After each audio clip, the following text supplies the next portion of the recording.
Olá, galerinha! Estou aqui para a gente dar continuidade ao nosso estudo sobre a África. Na aula anterior, nós estudamos o imperialismo e a partilha do continente africano. Inclusive, vou deixar o link dessa aula sobre imperialismo aqui na descrição desse vídeo, caso vocês queiram revisar. Hoje, nós estudaremos o processo de descolonização da África, ou melhor dizendo, o processo de independência dos países africanos. Então, vamos lá. Olha só, desde o processo, desde o início do processo de ocupação do continente africano pelos europeus, lá em 1884, muitas nações africanas resistiram, lutaram contra a dominação. Não pensem que os africanos ficaram de braços cruzados, aceitando toda a exploração e tudo que foi feito lá. Não. Eles lutaram, eles resistiram. Só que esses movimentos de resistência foram duramente destruídos, reprimidos, sob o poder das armas, o poderio bélico dos europeus. Acontece que, após a Segunda Guerra Mundial, começam a acontecer uma série de situações, uma série de fatores que contribuem com o processo de independência de muitos países africanos. E que fatores foram esses? Olha só, destaquei aqui alguns para a gente analisar. O primeiro foi o enfraquecimento econômico e militar das potências europeias após a Segunda Guerra Mundial. Muitos países da África estavam arrasados pela guerra e se viram sem condições de continuar administrando suas colônias na África e sem condições também de continuar reprimindo os movimentos de resistência que cresciam cada vez mais em busca da liberdade. Um segundo fator aí foi a pressão da opinião pública mundial. As pessoas não aceitavam, não toleravam mais esse tipo de dominação política sobre o continente africano. Então, elas pressionavam para que houvesse a independência política desses países.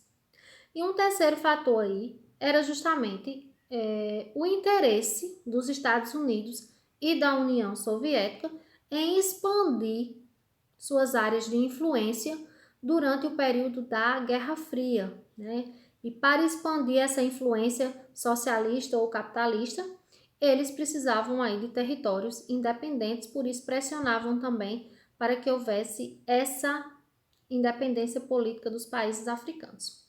E aí, olha só, gente, antes de 1955, apenas a Líbia, eu vou destacando aqui no mapa os países que eu tô falando, tá?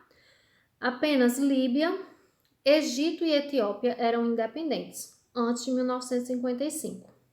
Depois desses, o primeiro país aí a obter a sua independência foi Gana, em 1957, e depois de Gana aí, vários outros países conseguiram a independência. Esses na cor verde, destacado na cor verde clara, obtiveram sua independência em 1960, logo após, no período de 1961 a 1968, foram esses aqui, destacados na cor mais laranja. Então, assim, a década de 60, como dá para perceber, foi o período aí que o maior número de países africanos conseguiram sua independência. Após esses, vem esses aqui, na cor verde escura. E os últimos, alguns últimos aí a obter a independência foi a Namíbia e a Eritreia, mais recentemente, em 1993. Então, assim, não foi um processo homogêneo, não foi um processo igual em todos os países. Alguns conseguiram a independência de forma mais pacífica, com os europeus devolvendo o poder aos africanos de forma gradual, mais no diálogo, mas em boa parte deles aconteceram conflitos, guerras, como a que aconteceu em Argélia, em seu processo de libertação da França, que aí provocou uma guerra só terminada em 1962. Então, teve aí muitos conflitos entre africanos e colonizadores, certo? Então, no final aí das contas, os europeus foram embora, mas deixaram consequências que a África enfrenta até os dias atuais. Eu destaquei algumas dessas consequências para a gente analisar. Olha só. Primeiro, dependência econômica e tecnológica, porque a África se libertou politicamente, os países da África, né? Mas eles continuaram dependentes de recursos financeiros, de empréstimos, de tecnologia. Então, eles são dependentes de alguma forma. Uma segunda consequência aí foram os conflitos internos entre grupos étnicos rivais. Então, lembram que lá na aula sobre imperialismo, eu falei que os europeus juntaram em um mesmo território grupos étnicos rivais, que viviam separados e os europeus não quiseram nem saber aí dessas rivalidades e juntaram em um mesmo território. Então, isso resultou em muitos conflitos, guerras sangrentas e muitos problemas, né, até os dias de hoje, porque esses grupos entraram em conflito durante e depois, né, o processo de colonização.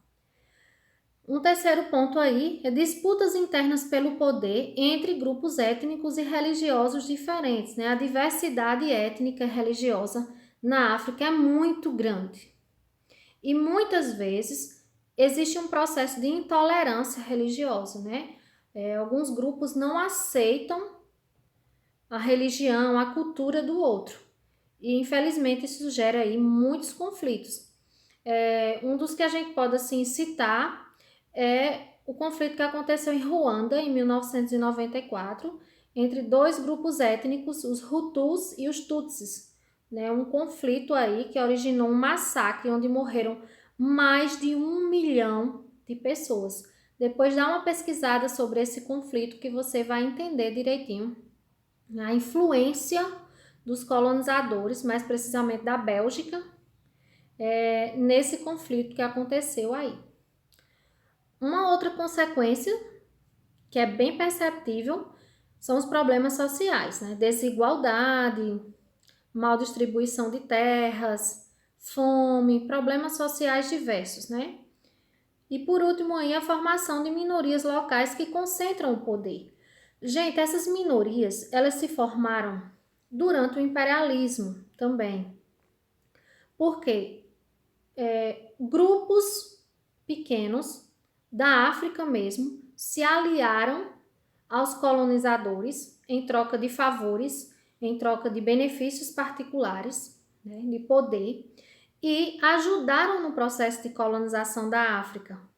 Então, muitos desses grupos minoritários permaneceram no poder, explorando, né, praticando aí muitos atos de corrupção, e isso tem influenciado e muitos problemas que acontecem hoje ainda no continente africano, ok? Então é isso, gente.